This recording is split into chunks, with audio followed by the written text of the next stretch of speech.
All right, so today we're going to be looking at the SI prefixes, and these can be combined with the SI units that we saw before, or any of the other units. You can really just stick these in front of anyone. When we're going to be using these prefixes, you only use one prefix at a time. So don't try combining them, trying to make, microkilograms or something. So if you have 10 to the minus 6 kilograms, that's just going to be a milligram. So you just have one unit there and you live with it. You don't try combining these things. All right, now this is the complete list of all the SI prefixes. Now the good news for you is that you do not have to memorize all of them. If you want to memorize all of them, kudos, I will not stop you and you will be a better person for doing that. But there's only going to be a few that we're going to worry about, and we'll talk about which those are in a few minutes here.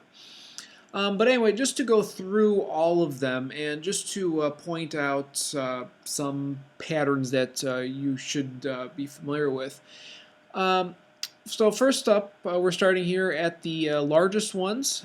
So 10 to the 24th is a iota, which is a capital Y. 10 to the 21st is zeta, which is a capital Z.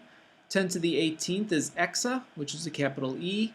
10 to the 15th is peta, which is a capital P. 10 to the 12th is tera, which is a capital T. 10 to the 9th is giga, capital G. 10 to the 6th is mega, capital M. 10 to the 3rd is kilo, which is a K, lowercase. 10 to the 2nd is hecto, which is an H. 10 to the 1st is deca, which is DA. 10 to the minus 1 is deci, that's a D. 10 to the minus 2 is centi, which is a lowercase c. 10 to the minus 3 is milli, which is a lowercase m. 10 to the minus 6 is micro, which is a lowercase mu, and that's the Greek letter mu, by the way.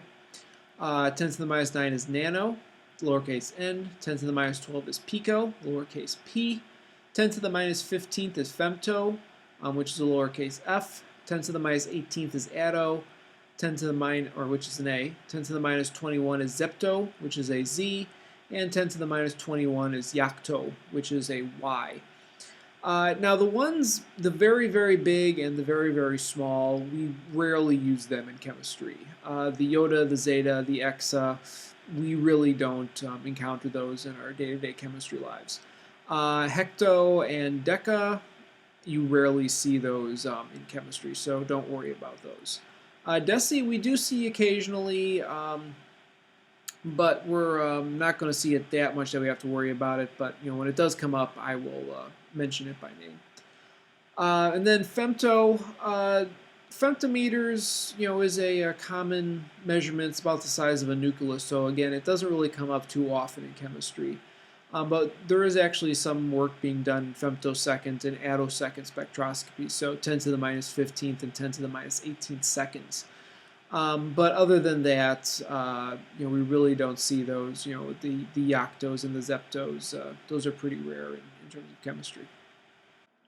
And I just want to point out, if you happen to look at what all these exponents are, they're all multiples of 3, with the obvious exceptions of the hecto, deca, and deci, and centi.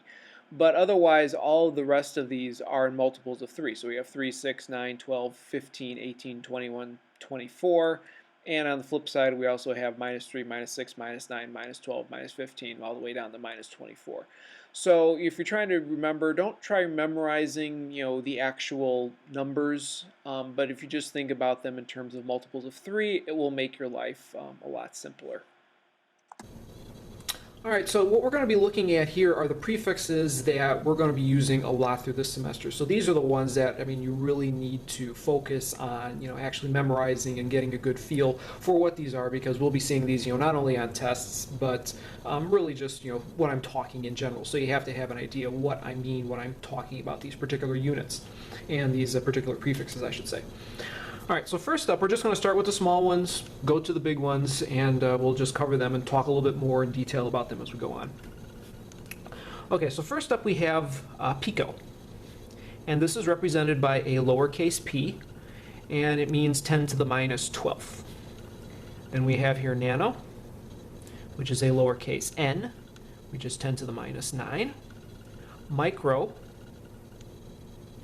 which is the Greek letter mu, which is 10 to the minus 6. And when I'm saying mu, that's mu. So that's pronounced mu. So it looks like basically a U with a little hangy downy thing in front.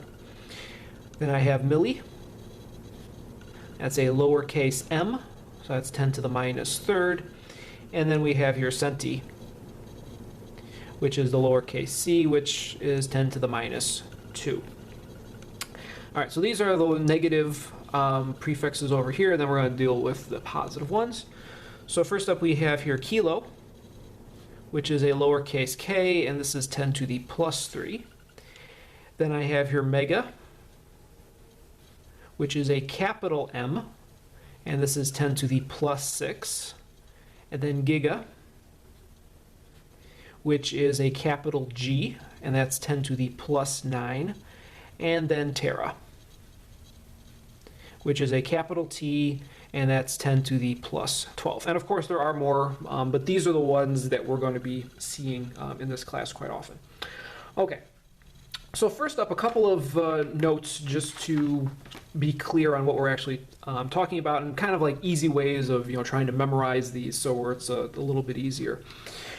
So first up, for these ones here that are the positive exponents, think about your computer terminology.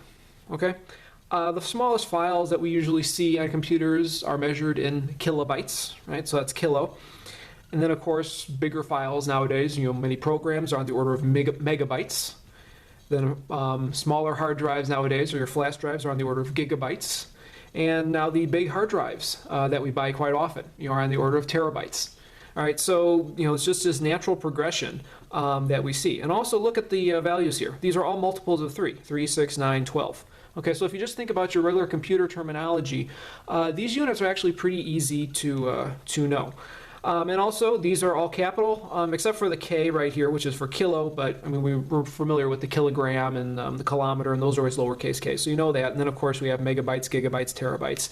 So if you just think about those, these are pretty easy to memorize. On this side over here, again, they basically, as you know how I wrote them, so we have the 12, 9, 6, and 3, so it follows the same patterns we have over here. The one little exception right here is centi, but everyone here should be familiar with the centimeter by now, so that's 10 to the minus 2. But otherwise, then we're starting here millimeter, and just referring to our friendly ruler here.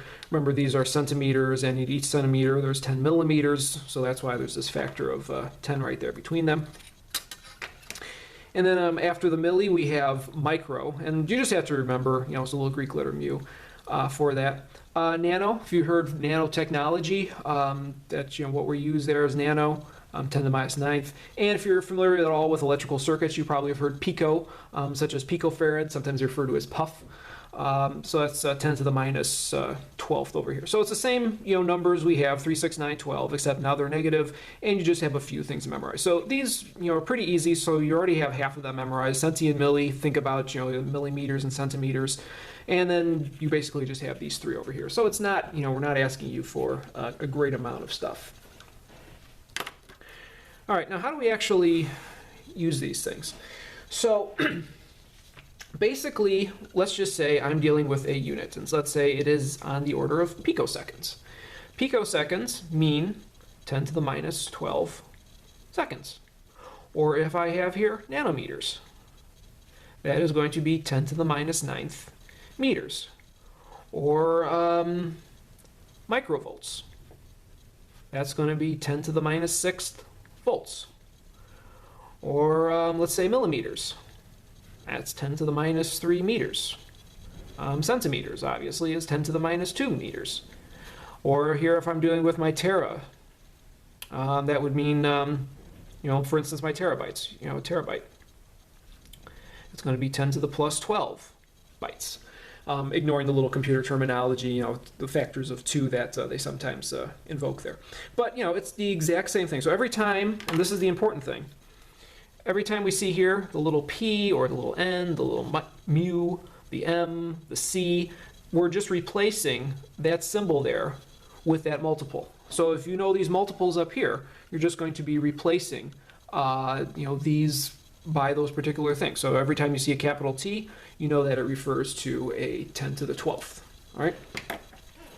So let's say we have here 1.21 gigawatts.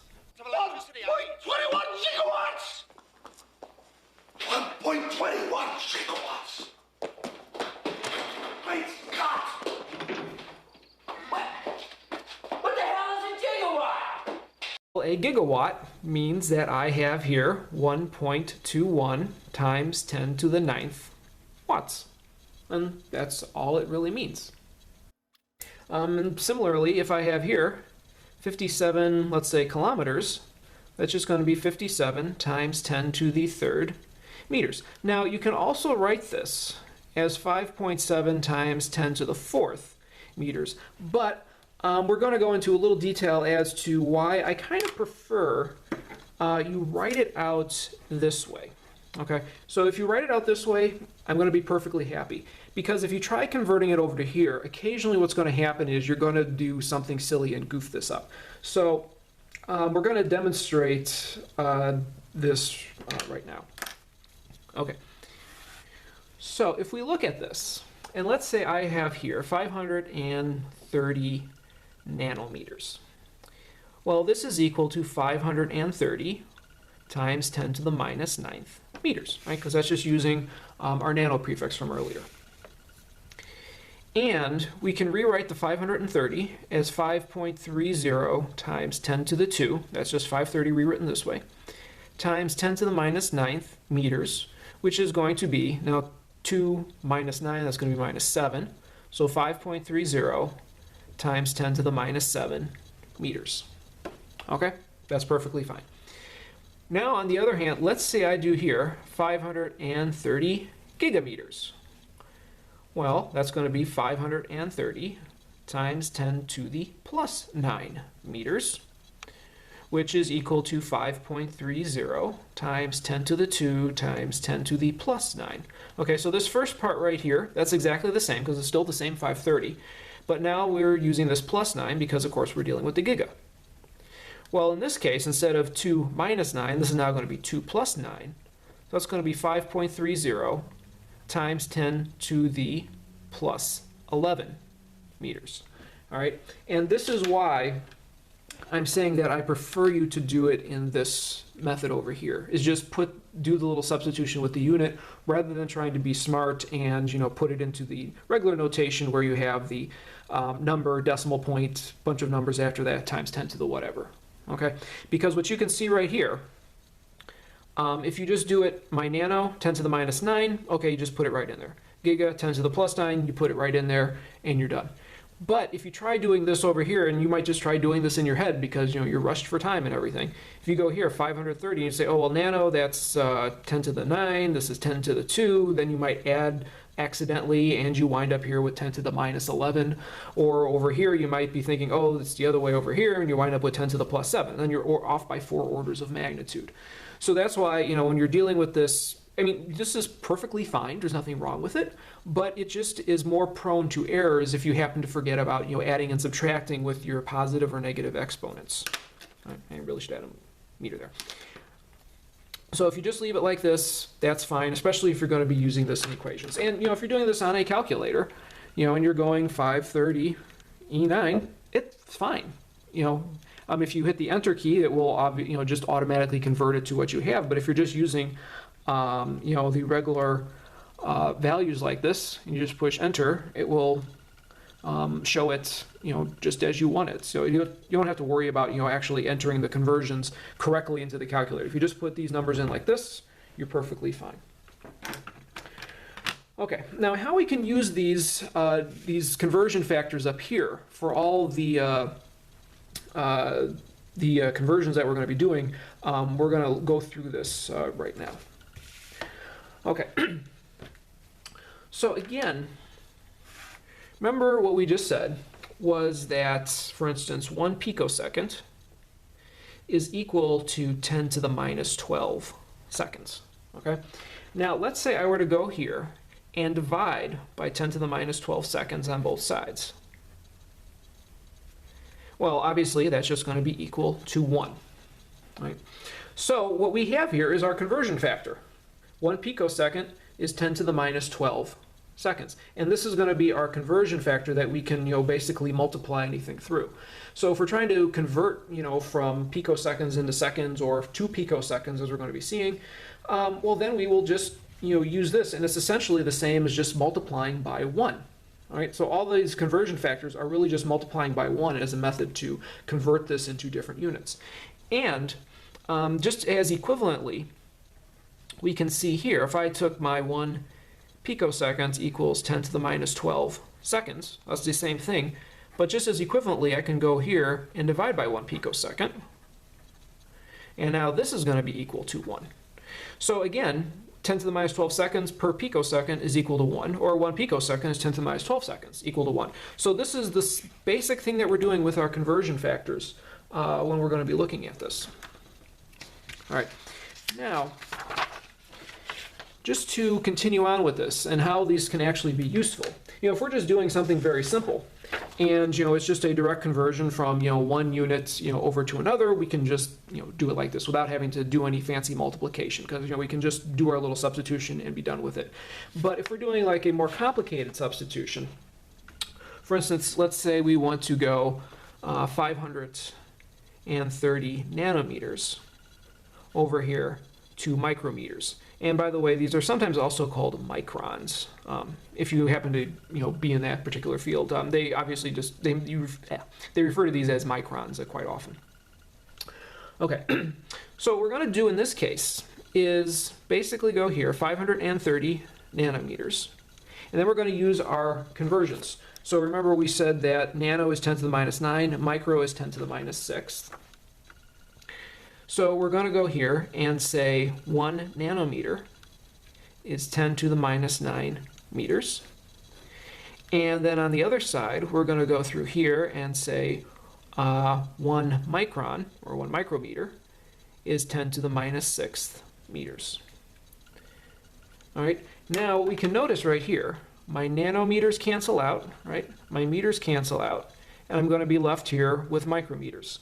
So if I write this out here, we have 530 times 10 to the minus 9, and then it's 1 over 10 to the minus 6, so that's going to be 10 to the plus 6 micrometers, and then that's negative 9 plus 6, so that's going to be 530 times 10 to the minus 3 micrometers, or you could write this out as 0.530 micrometers. Either way is perfectly acceptable. Writing this out. If you leave it this way, I'll be happy. Okay, so that's how we can do these, and we can theoretically daisy chain these as much as possible. All right, now when we're dealing with this, remember what we had here. This nano means 10 to the minus 9, so we did that substitution, and then here the micro is 10 to the minus 6, so we made it this way. But I'm going to show you the way that sometimes people will do this, and this is the bad way. I'm just showing you to let you know that you don't do this. Okay, so occasionally what I will see is, let's say I have here my 530 nanometers, and somebody will write up there 1 meter is 10 to the minus 9 nanometers. And then they will go that 10 to the minus 6 microns is 1 meter.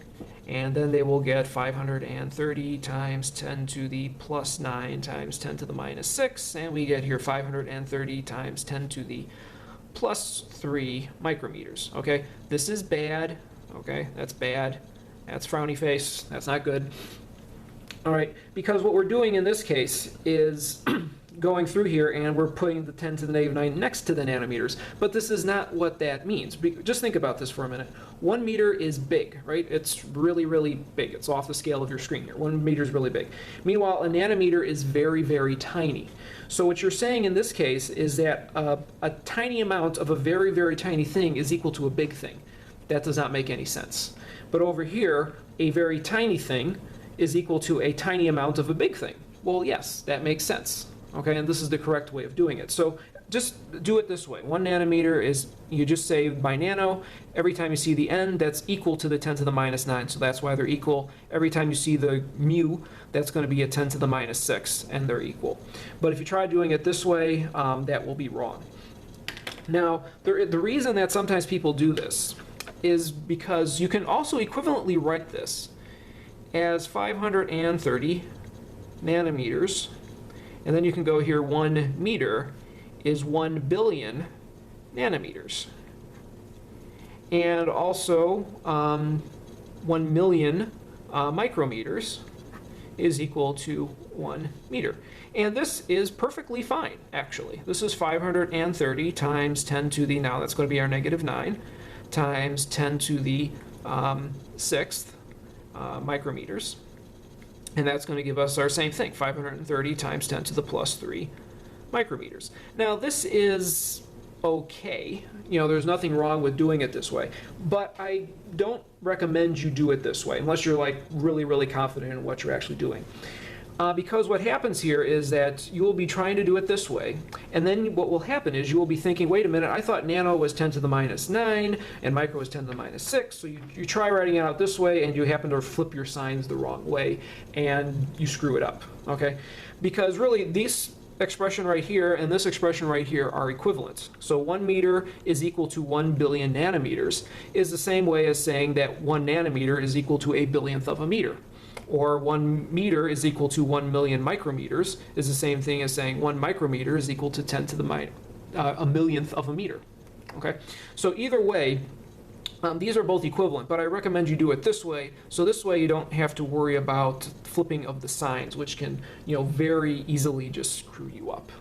All right, now as for, trying to memorize these, there is a nice little simple mnemonic, courtesy of XKCD. Where we have the kilo, mega, giga, tera, peta, exa, zeta, and iota prefixes, as well as the other prefixes as well.